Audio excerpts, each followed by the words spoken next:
How different is it for a woman to be in your position? అంటే ఒక మహిళలాగా పాలిటిక్స్లో ఇవాళ రోజు సస్టైన్ కావాలంటే హౌ డిఫరెంట్ ఇస్ ఇట్?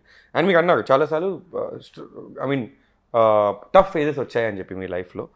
ఆ టైంలో ఎప్పుడైనా మీకు okay I'm done with this, ఇంకా నాకుతో కాదు అనిపించిందా? Has they ever been that moment in your life? ఎందుకు ఇంకా ఇంత ఇంత పెద్ద ప్రాబ్లం వచ్చింది లేదా నాకు తెలిసి అల్టిమేట్గా నేను ద వర్స్ట్ నేను ఫేస్ అయిందంటే జైలుకి వెళ్ళడం. ఐ థింక్ ఫస్ట్ టైం దానికన్నా second time because I had a baby, because he was two young, he couldn't stay, నన్ను వదిలిపెట్టి ఉండలేకపోయినాడు. ఆ ఒక్క స్టేజ్లో తప్ప ఎప్పుడు నాకంత నేను ఏంటి ప్రాబ్లమ్స్ నా లైఫ్లో అని ఎప్పుడూ నేను అనుకోలేదు. నేను జైలుకి వెళ్ళి నా సన్ ఇబ్బంది పడుతున్నప్పుడు కూడా ఎందుకు ఇది ఇంక వదిలేయచ్చు కదా అని నాకు థాట్ రాలేదు. కానీ ఇటువంటి సిచ్యువేషన్ మళ్ళీ నా కొడుకు కానీ నాకు కానీ రాకూడదు, దానికి నేను ఎంత స్ట్రాంగ్గా నేను బిల్డప్ చేసుకోవాలనేది అట్లా ఆలోచించనే తప్ప క్విట్ చేసి వెళ్ళిపోదామనే ఆలోచన అయితే నాకు, ఇన్ఫ్యాక్ట్ నాకు ఛాలెంజ్ వచ్చే కొద్దీ నేను ఇంకా మొండిగా తయారైనాను.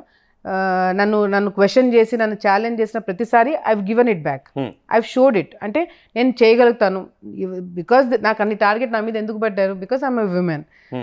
మా ఫ్యామిలీలో ఇప్పుడు ప్రజెంట్గా యాక్టివ్ పాలిటిక్స్లో ఉండి ముందుకు తీసుకెళ్ళేది అటు ఎస్వి ఫ్యామిలీలో కావచ్చు, భూమా ఫ్యామిలీలో కావచ్చు, నేను ఒకదాన్ని ఇప్పుడు ప్రజెంట్గా ఎమ్మెల్యేగా ఉన్నాను. So I want to take it forward. I think ఇప్పటికే ఈ 10 yearsలో ఎవరైతే ఈమె అమ్మాయి కాబట్టి మనం చేయగలుగుతామనే మైండ్ సెట్లో ఉన్న వాళ్ళందరూ దాన్ని క్లియర్ చేసేసుకున్నారు.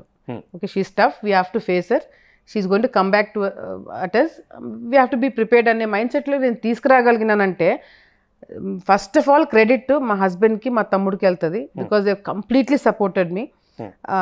తర్వాత ఆళ్ళగడ్డ ప్రజలకు వెళ్తుంది, కార్యకర్తలకు వెళ్తుంది. బికాజ్ మా ఫాదర్ మదర్ చనిపోయిన తర్వాత కూడా దేవ్ నెవర్ అంటే put me in a position where కార్యకర్తలు are very close to me. అంటే ఇంట్లో నాకు ఇంకా ఓపెన్గా సలహాలు చెప్పేంత చనువు వాళ్ళకు ఉండేది, ఎందుకు చిన్నప్పటి నుంచి పెంచారు కాబట్టి. ఎప్పుడు కూడా అమ్మ నువ్వు ఇట్లా వద్దు, నువ్వు ఇట్లా చేయొద్దు, బికాజ్ నువ్వు అమ్మాయి కాబట్టి ఇట్లా. ఇన్ఫ్యాక్ట్ ఆ ప్రతిపక్షంలో మా వాళ్ళని జైల్లో పెట్టినప్పుడు కూడా they expect me to come and SIT in the jail, అంటే స్టేషన్లో నైట్ అంతా కూర్చో నువ్వు, బికాజ్ యూఆర్ ఎ లీడర్, నీ రెస్పాన్సిబిలిటీ.